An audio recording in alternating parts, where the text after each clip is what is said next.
जहां हर सर झुक जाए वही मंदिर है, जहां हर नदी समा जाए वही समुंदर है। जीवन के इस कर्म भूमि में युद्ध तो बहुत है, मगर हर जंग जीत जाए वही मकरंद आबा जैसा बादशाह सलामत है। आबांनी दोन बोटे वर करून सर्वांनी हात उंच करावा।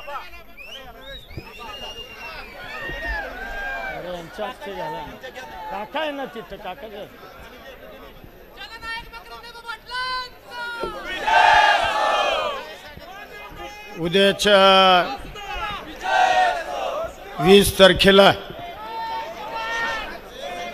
होऊ घातलेल्या विधानसभेच्या निवडणुकीच्या निमित्तानं जरा शांतता राखा सगळ्यांनी। ज्यांनी आपल्याला मार्गदर्शन केलं ते आपल्या विभागाचे लोकप्रिय खासदार आदरणीय उदयनराजे, दुसरे खासदार नितीन काका, या जिल्ह्याचे ज्येष्ठ नेते बकाजीराव आबा, महाराष्ट्र प्रदेश राष्ट्रवादी काँग्रेसचे सचिव आदरणीय प्रतापराव अण्णा, रिपब्लिकन पार्टीचे पश्चिम महाराष्ट्राचे अध्यक्ष अशोक बापू, सन्माननीय नितीन बापू, दत्ता नाना, बाबूदादा सपकाळ, राजू शेठ राजपुरे, नितीनजी भिलारे, त्याचबरोबर शिवसेनेच्या महिला आघाडीच्या प्रमुख शारदाताई जाधव, भारतीय जनता पार्टीचे या विधानसभा मतदारसंघाचे समन्वयक अजित मांढरे, या मतदारसंघाचे निरीक्षक भारतीय जनता पार्टीचे सन्मान्य गायकवाड साहेब,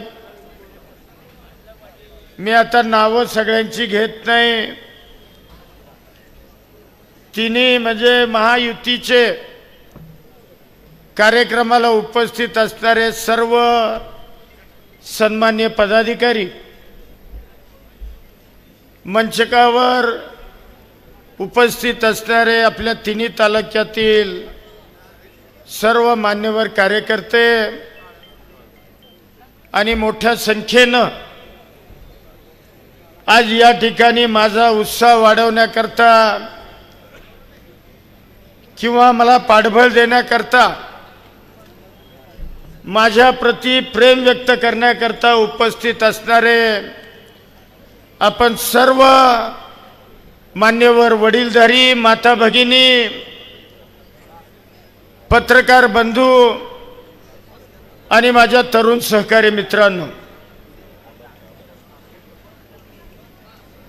20 तारीख म्हणजे 2 दिवसानंतर आपण सगळेजण आता महाराष्ट्र राज्याच्या विधानसभेच्या निवडणुकीला सामोरं जातोय। गेले 15-20 दिवस प्रत्येक ठिकाणी पोहोचण्याचा प्रयत्न हा त्या ठिकाणी आपण केलेला आहे।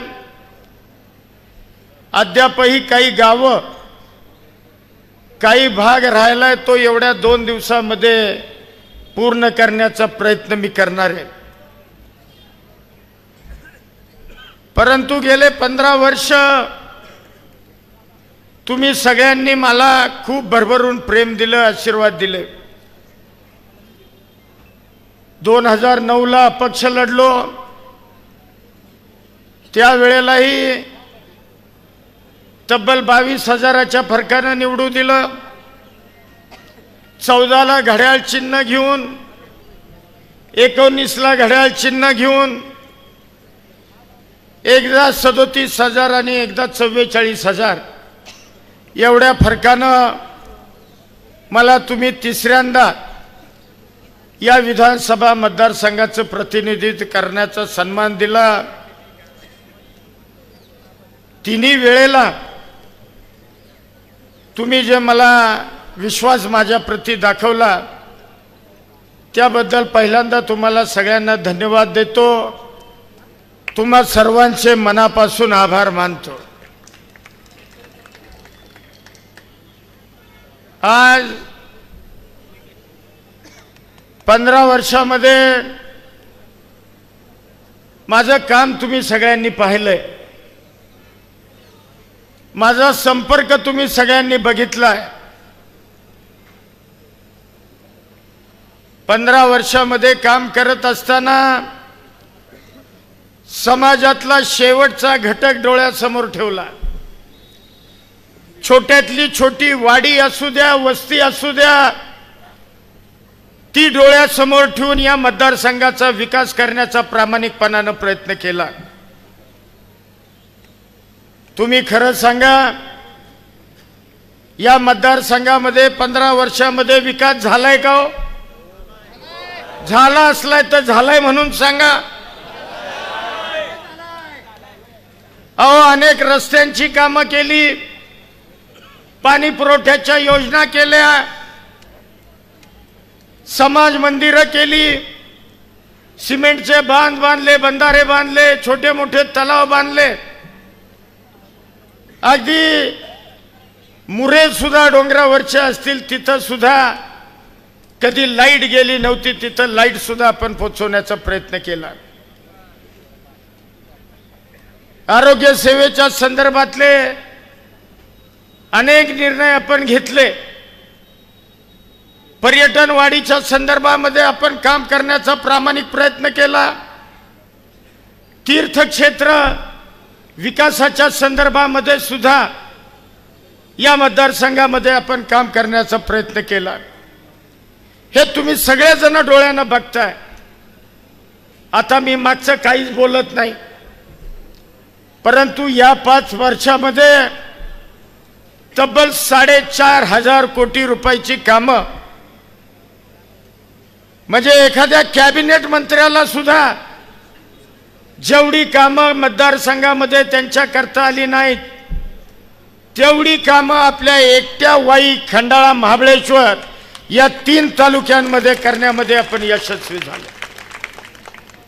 मला कुणीही तुम्ही सांगा, तुम्ही माझ्याकडे आला आणि मी तुम्हाला कामाला नाही म्हणालो, असं कुणी उठून मला सांग।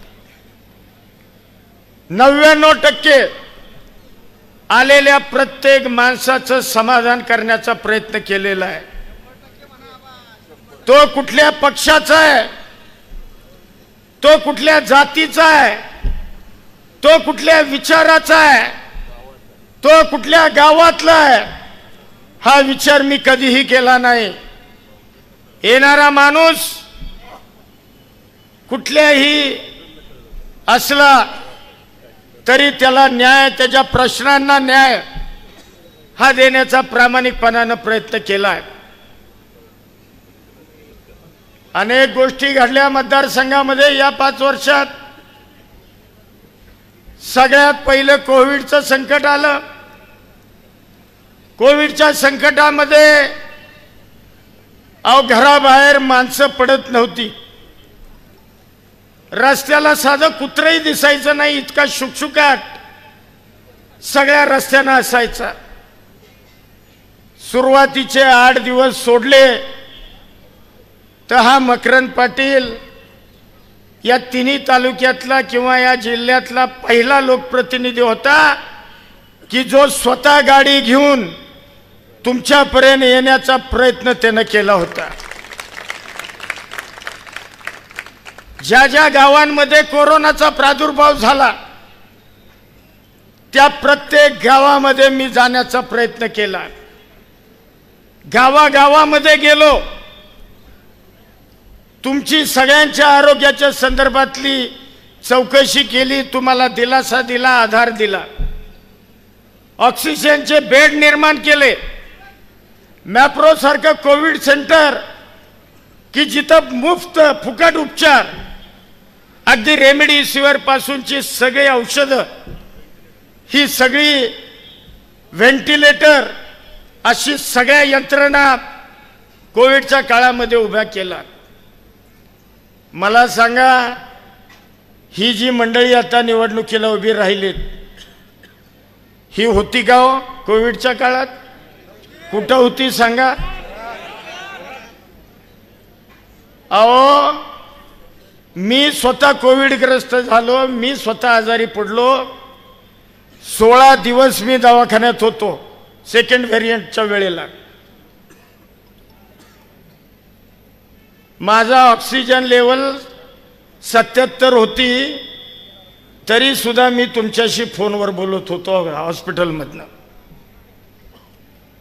बरा होऊन आलो तरी मी मॅप्रो कोविड सेंटरमध्ये ICU मध्ये सगळ्या पेशंटला आजारपणानंतर सुद्धा सगळ्या हॉस्पिटलमध्ये मी स्वतः फिरून सगळ्या पेशंटला दिलासा दिला, त्यांच्या जवळ जाण्याचा प्रयत्न केला का नाही मला सांगा?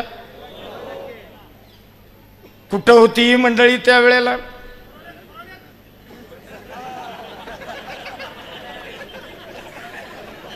अतिवृष्टीचं संकट आलं. 85 गावं महाबळेश्वरची, या गावांचा संपर्क तुटला होता. कोण होतं महाबळेश्वरला? कोण होतं? वाईच्या पश्चिम भागामधल्या 12 गावांचा संपर्क तुटला होता. कुठं होती ही मंडळी त्यावेळेला? माझी 85 गावं महाबळेश्वर पासून संपर्कच तुटला होता. महाबळेश्वरच्या वाई तालुक्यातल्या पश्चिमेच्या 12 गावांचा संपर्क तुटला होता. ज्या देवरुखवाडीचा मगाशी उल्लेख झाला, रात्रभर त्या देवरुखवाडीमध्ये तिथं उभा होतो, चिखलामध्ये पाय रोवून. त्यावेळेला ही मंडळी कुठं होती मला सांगा? अतिवृष्टीमध्ये ना पावसाची, ना वाऱ्याची, ना कशाची तमा आम्ही केली. तुटलेल्या गावांपर्यंत संपर्क, तुटलेल्या गावांपर्यंत, मग कुठं पाण्यातनं, कुठं कोकणातनं, वेगवेगळ्या पद्धतीनं जाऊन 9-10 दिवस मी महाबळेश्वर तालुक्याला मुक्कामी थांबलो होतो.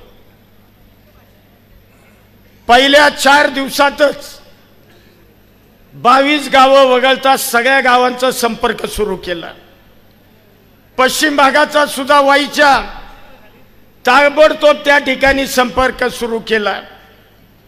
तिथंही लोकांना आधार दिला, अन्नधान्य पुरवलं, सगळ्या बाबी देण्याचा प्रयत्न केला.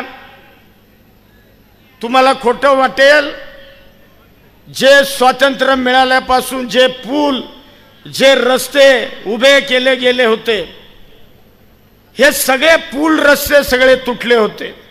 डोंगरच्या डोंगरवरनं सगळे मोठमोठे बोल्डर, मोठमोठी झाडं ही वरनं सगळी वाहून आली.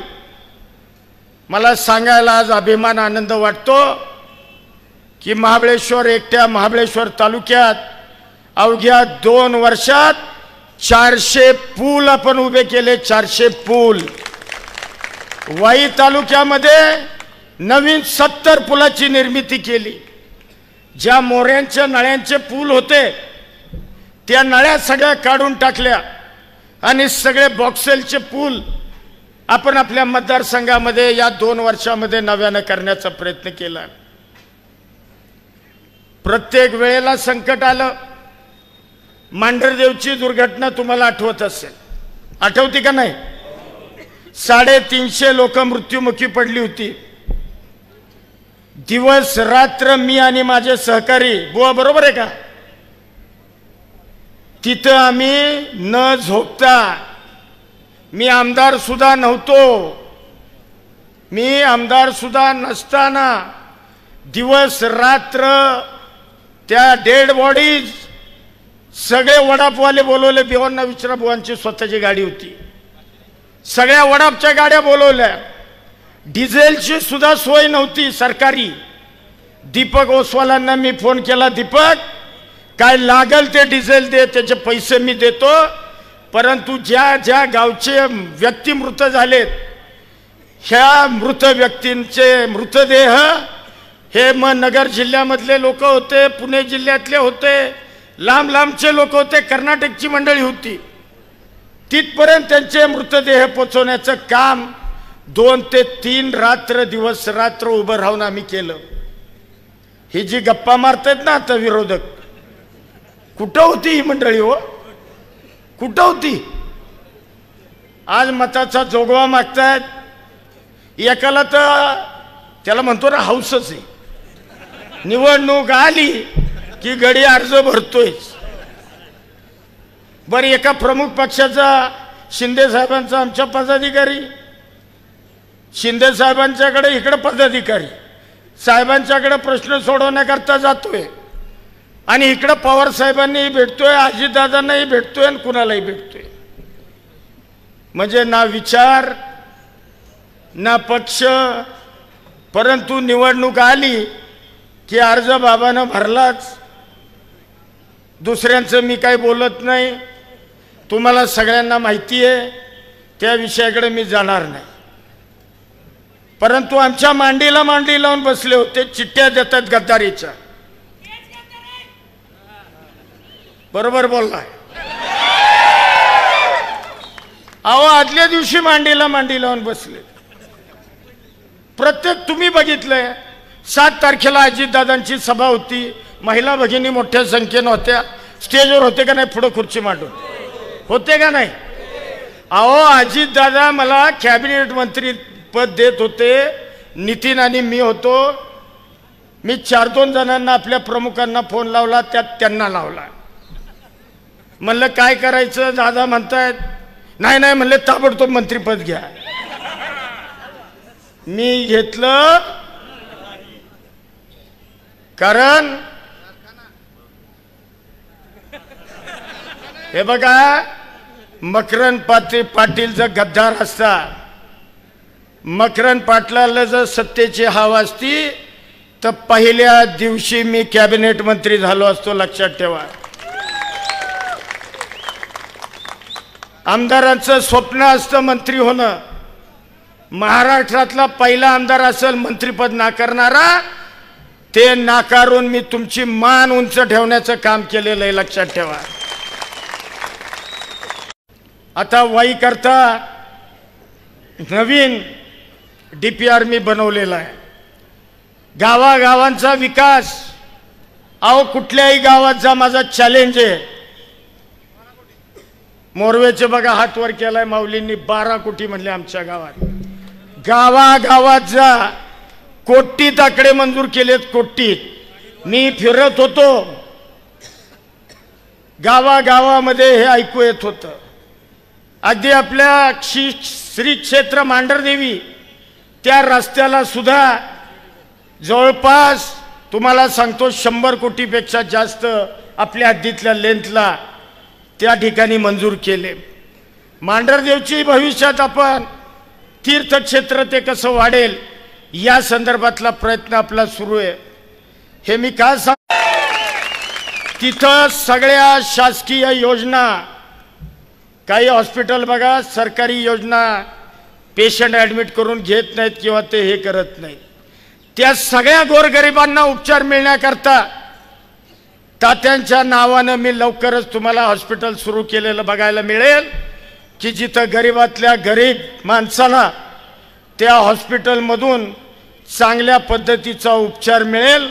सगळी ऑपरेशन्स, सगळ्या गोष्टी तिथं उपलब्ध होतील. कारण आपल्याला महाबळेश्वरवाल्यांनाही पुण्याला जावं लागतं, आपल्याला पुण्याला साताराला जावं लागतं, खंडाळवाल्यांनाही लांब जावं लागतं. या सगळ्या बाबीचा विचार करून भविष्यामध्ये हे सुद्धा काम आपण मार्गी लावण्याचा प्रामाणिकपणानं प्रयत्न करणार आहे. आणि खूप खूप आपल्याला काही गोष्टी करायच्यात. असो, माझी तुम्हाला कळकळीची विनंती आहे. गेले 15 वर्ष तुम्ही सगळेजण मला जवळनं बघताय. मला माज आलाय का हो आमदारकीचा? आहे का माज? आहे का मस्ती आहे का सत्तेची? हा, माझ्या भगिनींनी सांगावं, आहे का?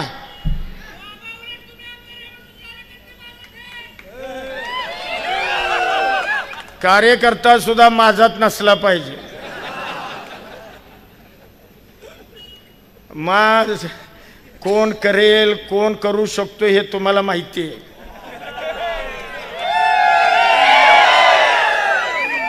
मला 15 वर्ष जवळनं बघताय. मी आहे असाच आहे, बदल काही नाही.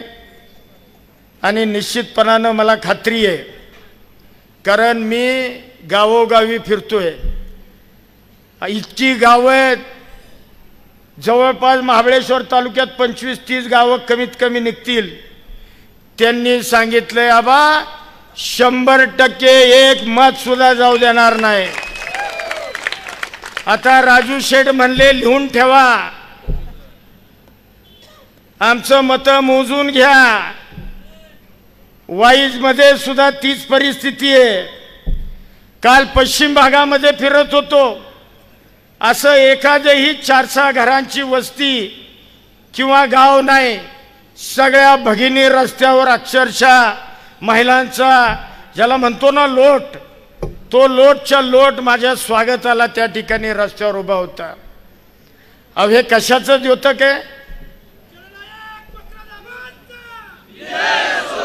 5 वर्ष मी तुमच्या संपर्कात आहे, बरोबर आहे ना? 5 वर्ष नाही, 15 वर्ष त्याच्या आधीपासून, 20 वर्ष. मीच का कमी सांगतो? तर अशा पद्धतीनं खूप काही करण्याचा प्रयत्न आपण त्या ठिकाणी करतोय. मी महायुतीच्या सगळ्या सहकारी पक्षांनाही धन्यवाद देईन. काही अपवादात्मक माणसं सोडता सगळे आपले मित्रपक्ष हे प्रामाणिकपणानं त्यांचे कार्यकर्ते काम करण्याचा प्रयत्न करतायत. त्यांनाही मी या व्यासपीठावरनं त्यांचेही मनापासून आभार मानतो, त्यांच्या नेत्यांचे आभार मानतो. तुम्ही सगळे, तुम्हालाही मी कळकळीचं सांगतो, नुसतं लाख मतानं म्हणून उपयोग नाही, ते कृतीमध्ये आलं पाहिजे. घराघरामध्ये चुलीपर्यंत तुम्ही गेला पाहिजे. आपलं जे चिन्ह आहे घड्याळ, हे घड्याळाचं चिन्ह मला अद्यापही कळतंय. काही गावांमध्ये कार्यकर्ते अजूनही फिरलेले नाहीत. माझ्याकडं सगळा रिपोर्ट आहे. निवडणुकीत बघून घेईन, नाही तर निवडणूक झाल्यावर प्रेमानं, नाही तर त्याचा पुन्हा काहीतरी वेगळा हे करते. प्रेमानं बघून घेईन मी तुमच्याकडे. तरी सगळ्यांनी कृपा करा. आपलं गाव कुणीही सोडू, घर नाही गाव कुणीही सोडू नका. जनतेनं आपापली गावं मित्रपक्षांना सोबत घ्या. आपापली गावं व्यवस्थित पहिली सांभाळा. एकही मत इकडं तिकडं जाता कामा नये. जुने काही तुमच्यात वाद आहेत, ते वाद मिटवण्याचा प्रयत्न करा. आणि एक संघपणानं सगळे उद्याच्या 20 तारखेच्या मतदानाला आपण सगळे सामोरं जाऊया, ही विनंती या निमित्तानं आपल्याला करतो. खरं आजचा दिवस कैलासवासी शिवसेना प्रमुख बाळासाहेब ठाकरे यांच्या पुण्यतिथीचा दिवस आहे. त्यामुळं त्यांच्याही पवित्र स्मृतीस मी विनम्र अशा प्रकारचं अभिवादन करतो. यापेक्षा काही राहिलं असलं तर सांगा, कारण आता आपल्याला, तुम्हाला, मला व्यवस्थित कामाला लागायचे आणि काहीही करून चांगल्या मताधिक्यानं, कारण मला सवय तुम्ही लावली, बरोबर का? तुम्ही सवय लावली मला सगळ्यांनी. 9 पेक्षा 14ला जा, 14 पेक्षा 19ला जा, आता 24ला किती देणार? तोंडानं नको, हा तोंडानं नको, प्रत्यक्षामध्ये. ते जे बॅलेट बॉक्स आहे, त्या बॅलेट बॉक्सच्या समोर माझं नाव 2 नंबरला आहे. त्या 2 नंबरच्या नावाच्या पुढं घड्याळ चिन्ह आहे. त्या घड्याळ चिन्हाच्या समोरचं बटन आपण दाबा आणि प्रचंड मताधिक्यानं मला आपण विजयी करावं. जाता जाता एकच सांगतो, सगळ्यांनी कृपा करून, आपलं नाव पण 2 नंबरला आहे आणि विजयाची खून सुद्धा हीच आहे. सगळ्यांनी हात वर करा, सगळ्यांनी हात वर करा. आणि मी आपली रजा घेतो. जय हिंद, जय महाराष्ट्र.